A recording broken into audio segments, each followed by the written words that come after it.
Di akhir zaman ni kita dapat melihat pelbagai tanda-tanda yang semakin jelas satu demi satu, dan terbaru adalah di Arab Saudi, di mana sebuah disko mewah elit yang besar bernama El Opera dibuka di Arab Saudi, di Jeddah.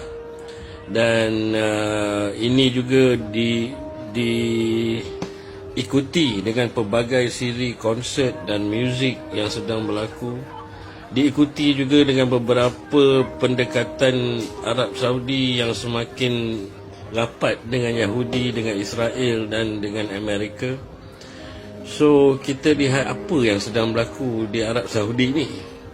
Di Jeddah terdapat Mekah. Di dalam Mekah adalah Masjidil Haram dan Kaabah, tempat seluruh orang Islam berkumpul membuat haji dan merupakan kiblat. Dan kenapa Arab Saudi tiba-tiba sejak ada putera Salman ni dah jadi macam ni? Ini sebenarnya adalah satu konspirasi dan perancangan yang lama daripada keluarga Saudi itu sendiri.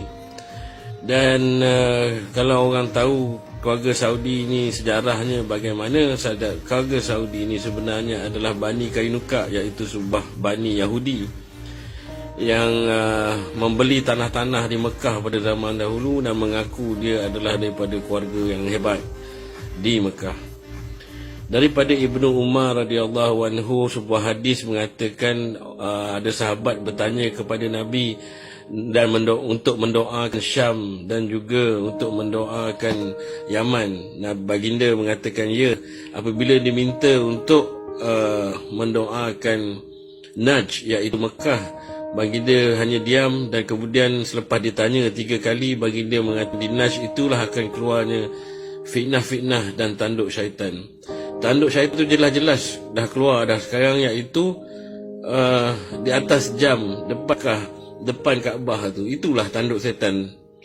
Dan di Jeddah, di Saudi juga sekarang ada Jeddah World Festival Music yang terbesar di Jeddah, yang baru ni dah jual tiket apa semua, yang akan dihadiri oleh artis-artis hebat di barat, termasuk juga sepatutnya Nicki Minaj, tapi lelah Nicki Minaj tarik diri.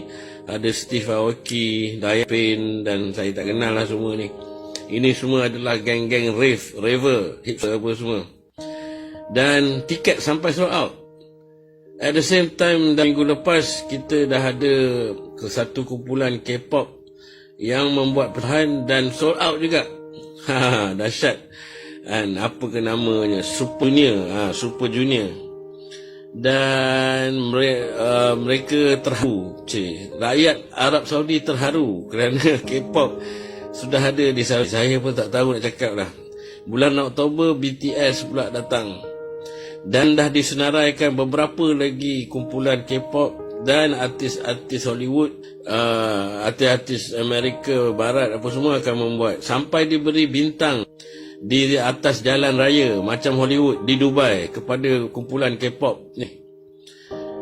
Inilah dia benda-benda yang pelik dan ganjil yang makin berlaku di akhir zaman ni.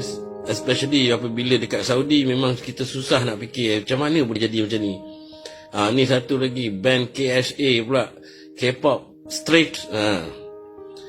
Dan baru-baru ini nampaknya Arab Saudi menyokong China kerana memenjarakan dan menyeksa orang-orang Islam di Uyghur atas dasar kononnya untuk mengurangkan terorisme. Ini semua pun semakin pelik.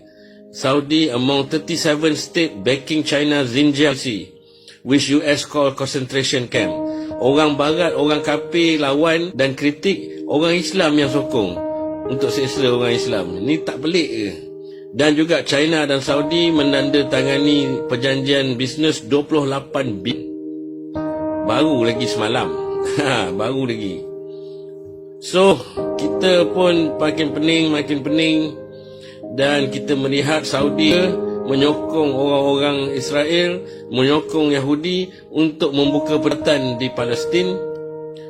Wartawan Saudi juga menyokong Palestin. Trump juga mengatakan Israel tidak akan wujud tanpa bantuan dan sokongan Saudi. kita juga melihat Israel dan Saudi Arabia hubungan bukan sahaja dari segi perniagaan tetapi dari segi kekeluargaan, iaitu keyahudiannya. Dan mereka makin terang-terang ada cover-cover dah keluar dekat surat khabar apa semua. Dan dalam surat khabar ni memeterai hubungan Arab dan Israel dalam perpaduan. Embassy kedutaan yang Israel juga sudah berada di Riyadh. Kedutaan Arab Saudi juga sudah berada di Jerusalem, dan seorang bekas perisik Saudi telah membongkar tentang hubungan Israel dan Saudi ini. Dan terdapat beberapa kedutaan Saudi di Israel. Ini pun pelik sebenarnya.